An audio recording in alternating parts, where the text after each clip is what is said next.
Soomaaliya Sheekh Shariif Sheekh Axmed ayaa taliyaha ciidanka militariga Soomaaliya u magacaabay Jaraal Yuusuf Cismaan Doomaal kadib kulan golaha wasiirada ay ku yeesheen magaalada Muqdisho isla markaana soo hordhigay madaxweynaha arrintaasi warkana waxa eegay wariyahayaga Xuseen Nuur kulankan golaha wasiirada ee xukuumadda Soomaaliya ee lagu qabtay xarunta madaxtooyada ee magaalada Muqdisho ayaa wasiiradii kulanka ka qayb galay waxa ay kaga doodeen arrimo dhowr ah oo la xiriira marxaladda uu haatan dalka marayo iyo colaadaha ka taagan caasimadda Soomaaliya ee Muqdisho golaha wasiirada ayaa sidoo kale waxa ay madaxweyne Shariif Sheekh Axmed ay hordhigeen arrimo ku aadan in la dardargeliyo howlaha ciidamada militariga isagoona madaxweyne Shariif Sheekh Axmed oo taliyaha ciidamada militariga uu u magacaabay Jaraal Yuusuf Xuseen Cismaan Doomaal halka taliyihii hore ee ciidamada militariga Saciid Axmed Xisi Saciid Dheere loo magacaabay la taliyaha madaxweynaha dhinaca amniga kulankan golaha wasiirada oo saxaafadda ay dibad joog ka ahayd ayaa markii uu soo dhamaaday kadib waxaa saxaafadda halkaasi kula hadlay wasiirka warfaafinta ee xukuumadda Soomaaliya Farxaan Cali Maxamed waxaa hore iyo horaantiiba la magacaabay sareeyagaas Yuusuf Xasan Cismaan oo loo yaqaano Doomaal in uu noqdo taliyaha ciidanka xoogga dalka iyadoo taliyihii hore sareeyagaas Saciid Maxamed Xarsi oo hadda noqonayo la taliyaha madaxweynaha ee xagga amniga magacaabidda waxa ka dambeeyay waxaa sidoo kale ciidana aad iyo aad loo qaada dhigay xasradda dagaal ee maanta ka oogan dalka gudihiisa haddii ay noqon lahayd caasimadda Muqdisho iyo gobollo iyo degmooyin fara badan ee dalka ah waxaa marka hore goluhu isla gartay in shacab weynaha Soomaaliyeed qaybihiisa kala duwan haddii ay noqon lahayd culamo diinka odayaasha dhaqanka waxgaradka kale ee maaragtay ganacsatada oo kale aqoon-yahanada haweenka dhalinyarada shacabka guud ahaan in si toos ah golaha wasiiradu u dareensiiyo sidoo kale wasiirka warfaafinta ee xukuumadda Soomaaliya ayaa sidoo kale waxa uu ka warbixiyay kulanka golaha wasiirada waxaana uu sheegay inay isla soo qaadeen arrimo la xiriira saameynta uu dagaalada Muqdisho ku yeeshay dadka rayidka ah burbud aad u fara badan baa meesha ka dhacay waxaa inta badan xirmay goobihii waxbarasho idinka oo la socda rumaantii in rabo fara badan ay da'ayeen dadkii cusbaa markii ay meelihii barakacay tageen waxay la kulmeen roobkaas waxaa meesha markaa ku dhacday gabaad la'aan cunto la'aan iyo waxyaalo fara badan oo jira waxaan sidoo kale ugu baaqaynaa hay'adaha kaalmada bixiya iyo cid kasta oo maartay ummadda Soomaaliyeed maanta u gargaari kartaa in ay si degdeg ah loogu soo gurmado gaar ahaan shacabka Soomaaliyeed in iyagu dhexdooda ay isu gurmadaan Xuseen Nuur Geesay telefishinka Universal ciidamada dawladda ku meel gaarka ee Soomaaliya ayay u suura gashay inay dib u hantiyaan goobo muhiim ah oo ay xoog ku hubeysan ee mucaaradka ee ka soo horjeeda dawladda ay kala wareegeen waxaana dagaaladaasi ay galayaan toddobaad ka badan ee u dhaxeeya dawladda iyo waliba mucaaradka ka soo horjeeda faahfaahin arrintan ku saabsan waxa eegaya wariyahayaga Cilmi Cismaan Faarax Borderi oo gaaray goobaha dagaalka uu ka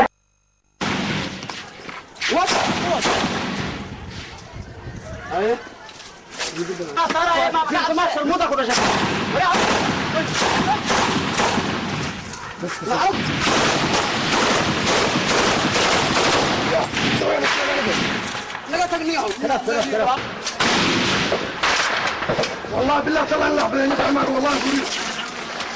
والله بالله طلع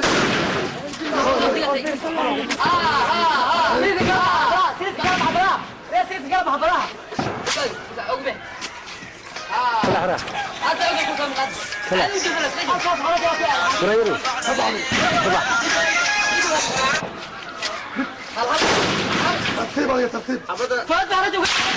عندي فاز رجل بسم الله الله الله خلو خلو عندي كدانيو لا هلا حبك عليا يا جماعه سيبوا بقى سامع بس كده فرق الا اثبت حدثي ابوك صبر كده وريانا ورا هاي لا بحبدي قالي الله يرسول الله يرسول كلينيو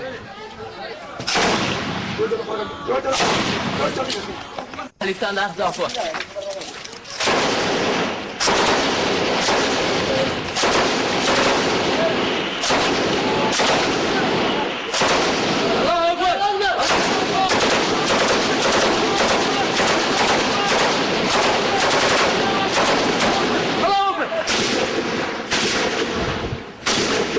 dagaalada ka soconaya magaalada Muqdisho oo ku sii xoogeysanaya xaafadaha qaar ka mid ah magaalada ayaa hadda waxa si aad ah looga dareemayaa degmooyinka Boondheere iyo Yaaqshiid ciidamada dawladda ku meel gaarka oo maalintii toddobaad dagaal kula jira kooxaha ka soo horjeeda ayaa waxa ay ku jiraan furinta hore ee dagaalka iyagoo isku nabaya dhismayaasha isgoyska Sarca farmashiya Furqaan iyo isgoyska Afata Jardiino oo noocyo kala duwan leh ayay isku isticmaaleen labada dhinac ee dagaalka isaga soo horjeeda magaalada Muqdisho gudoomiyaha degmada Boondheere oo rasaasta wiiftada ah ee soo gaaraysa degmadiisa ay ku dhaawacmeen dadka rayidka ah ayaa waxa ka hadlay dagaalka waxaanu sheegay gudoomiye Istakiin inaanu u dulqaadan doonin waxa uu ku tilmaamay weerar gardarro ah oo uu sheegay in ay uga imaanayso kooxo uu ku tilmaamay inay isku bahaysteen arqaladaynta nabadda sida uu yiri isagoo xilligaas la hadlayay qaar ka mid ah dadka deegaanka oo uu sheegay inuu hub u qaybinayo dadkan waa dadka degmada deganay waa dadka deegaanka waxay u yimideen degmadooda difaacdaan kala hortagaan wixii barakeelaya magaran ciidamada dawladda waxay taageersan dawladda taageersan waa dadka deegaanka oo dawladda taageersan waxaan u diyaarinaynaa inay tababaro galaan inay maaragtay difaacaan degmadooda ciidamada dawladda ku meel gaarka iyo qaar ka mid ah dadka deegaanada lagu dirirayo ayaa iska caabiyay weeraro xoogga dawladda ka soo horjeeda ay ku ekeeyeen xaafadaha dagaaladu hadda ay ku sii fidayaan gudoomiyaha degmada Yaaqshiid Muxudiin Xasan Cali Jurus oo la hadlayay telefishinka Universal ayaa waxa uu sheegay inuu galay xaalad dagaal oo ku difaacayo degmada uu madaxda ka yahay بسم الله الرحمن الرحيم الحمد لله رب العالمين والصلاة والسلام على أشرف المرسلين waxaan sharaf u nahay inaan ku kulano anaga iyo saxaafadda iyo dhammaan shacabka Soomaaliyeed degmada Yaaqshiid xarunta degmada Yaaqshiid inaan maanta ku kulano sharaf u nahay tahay insha Allah xaaladana shacabka Soomaaliyeed deegaankan waxaan u baaqaynaa inay xasilloon ay muujiyaan dibka iyo barbaranka iyo qolaada iyo dagaalada dhamaad doona insha Allah waxaan ku dagaalamayo qolooyin kala duwan oo ujeedooyin kala duwan leh ayaa dib ka wada shacabka Soomaaliyeed dib wada oo raba inay shacabku nasan shacabka Soomaaliyeed oo waqti dheer soo maray hadda u baxay mataqaanaa waqtigii u baxay ayaa hadda ku abuuran inay colaad iyo qaxay baraka qola u keentay waaye insha Allah way dhamaad doontaa mar walba sargaal ka tirsan ciidamada midowga maxkamadaha islaamiga ee taageera dawladda ku meel gaarka ayaa waxa uu sheegay in kooxaha dawladda ka soo horjeeda ay ku qasbayaan dadka rayidka ah inay guryahooda ka cararaan salaatu wasalaam ala rasuulillah wa ba'd anaga ka hadlaya magaca mujaahidiinta taabacsan dawladda ku meel gaarka baryahan waxaan soo weeraray ciidamadii qawaarijta ay lagu soo weeraray deegaanadii ciidamada maxkamadaha ay deganaayeen baryahan dagaalo culus wuxuu ku socday lawaaxiga degmada Yaaqshiid kadib markii dagaal culus aan la galnay qawaarijta halkaas ay ka carareen waxaana ku sugan ciidamadii midowga maxkamadaha islaamka iyo ayaga iskaashanay ciidamadii hore ee dawladda ku meel gaarka dagaalkana waxyaalo badan oo khasaarana waa u geysanay anigana nasri badan oo Ilaahay subxaanahu wa ta'aala halkaas nagu siiyay qawaarijtina way carareen dagaalka ciidamada dawladda ku meel gaarka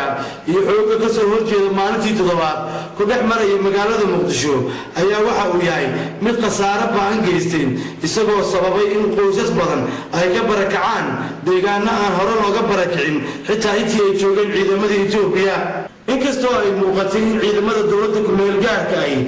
dhowr jeer iska waabiyeen weerarada xoogga ka soo horjeeda haddana waxay u guulaysteen ugu dambeyntii inay hantiyaan wadooyin muhiim ah oo hore ay uga haysteen xoogga ka soo horjeeda dagaalkan maalintiisii toddobaad galay ee ka soconaya magaalada Muqdisho oo maalinba maalinta ka dambeysana ku sii fidaya xaafadaha cusub ma jiro cid u taagan inay dhex gasho dhinacyada isku dilaya oo isla markaasi ay isku daydo ugu yaraan inay qaboojiso xiisadaha gacanka hadalka wata taas oo dhibaatooyin dadka rayidka uu ka soo gaarayo isugu jirto dhimasho dhaawac iyo baraka cusub cilmi cismaan faarax boodhari telefishinka Universal dadkii ugu badnaa ee ka barakacay magaalada Muqdisho deegaanka ceelasha biyaha ayaa waxaa soo wajahay xaalad nolol xumo ah oo ay ugu horeyso hooy la-aan iyo weliba biyo la-aan warkana waxaa eegaya wariyahayaga cabdinuur mudde alcadaala oo gaaray deegaanka ceelasha biyaha lana kulmay dadka dhibaatooyinka kala duwan haysa dadkan barakacayaasha ah oo ka kala cararay qaybo ka mid ah guryahoodii ku yiilay xaafadaha magaalada muqdisho ee ay dagaaladu ka dhacayeen baryahan si ay uga nabad galaan waxyeelada ay dhici karto inay ka soo gaarto sii socoshada dagaalka ayaa intooda badan waxay gaareen deegaanka ceelasha biyaha oo ku yaala duleedka koonfureed ee magaalada muqdisho kuwaasoo u badan caruur haween iyo dad da-ah ayaa hadda inkastoo ay qabaan inay ka badbaadeen daryankii madaafiicdii iyo rasaastii ishagoognaa kuna abuurtay cabsida iyo argagaxa xoogga leh waxay hadda magan u yihiin hooy la-aan iyo cunno xumo ku haysata halka ay nabadgelyada u soo raaceen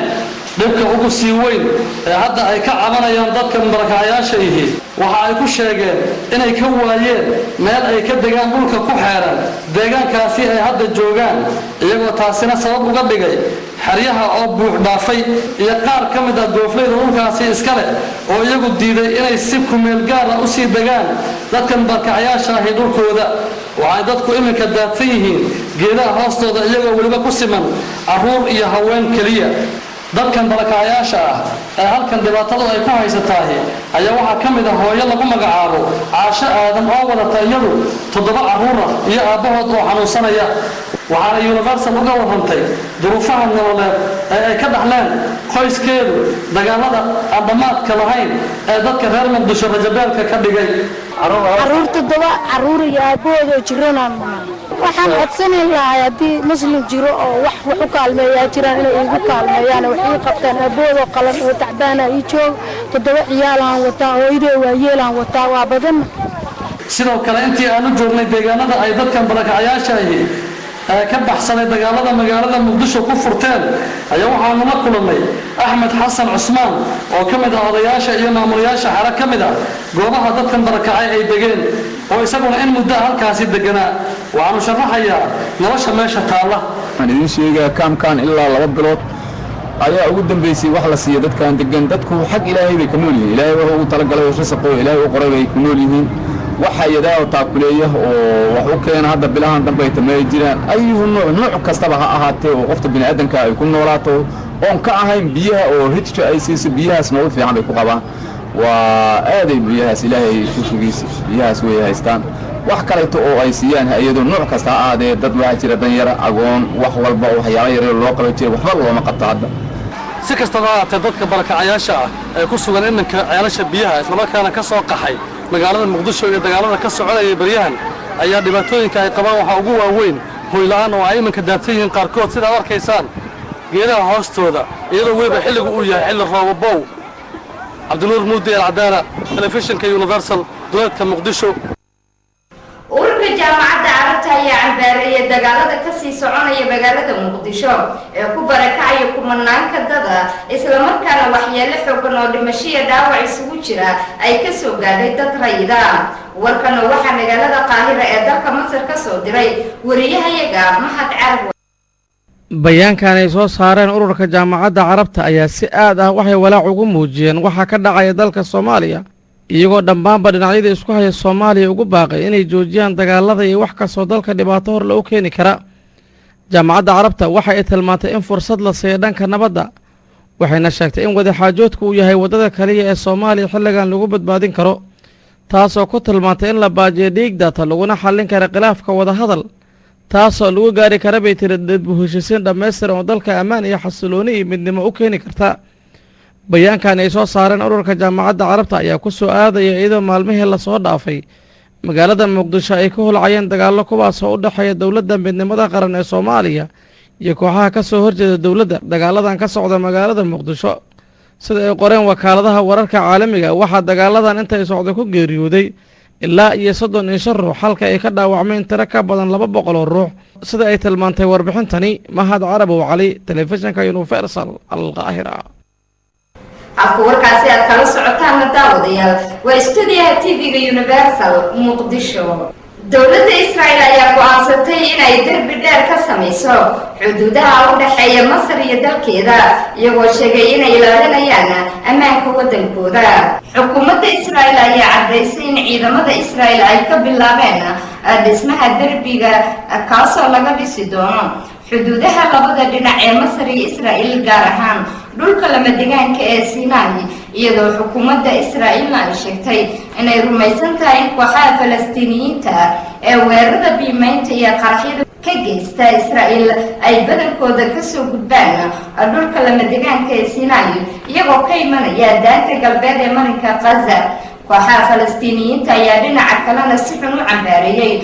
qorshaha dowladda Israa'iil ay ku doonayso in darbi dheer ay ka samaysato deegaanka Sinai iyagoo arrintaasina ku tilmaamay in ay qayb ka tahay cadaadiskii go'doominta lagu hayo shacabka reer Falastiin iyadoo dowladda Masarna ay arrintaasi raali ka tahay.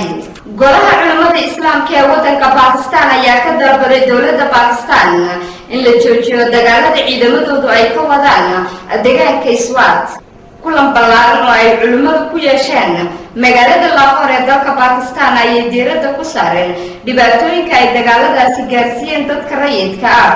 iyo mashaqada haysata kumanaan qoys oo ka barakacay dagaalada. afhayeen hadlay culimada ku shirsan Lahore ayaa sheegay inay dagaalada ay wadaan ciidamada Pakistan ay yihiin oo kuwa loogu danaynayo wadamo shisheeye oo cadow ku ah jiritaanka shacabka Pakistan. dalabka culimadan ayaa waxa uu soo baxayaa kadib markii maalmihii la soo dhaafay ay dagaal xoog leh ku qaadeen ciidamada Pakistan deegaanka Swat oo ay joogaan kooxaha mucaaradka ku ah. warkii caalamka oo aad kala socoteen daawadayaal stuudiyaha TV-ga Universal ee Muqdisho intaasi ha inoo joogo tan iyo kulan dambe waa Sahra Yuusuf oo idinku dhaafaysa.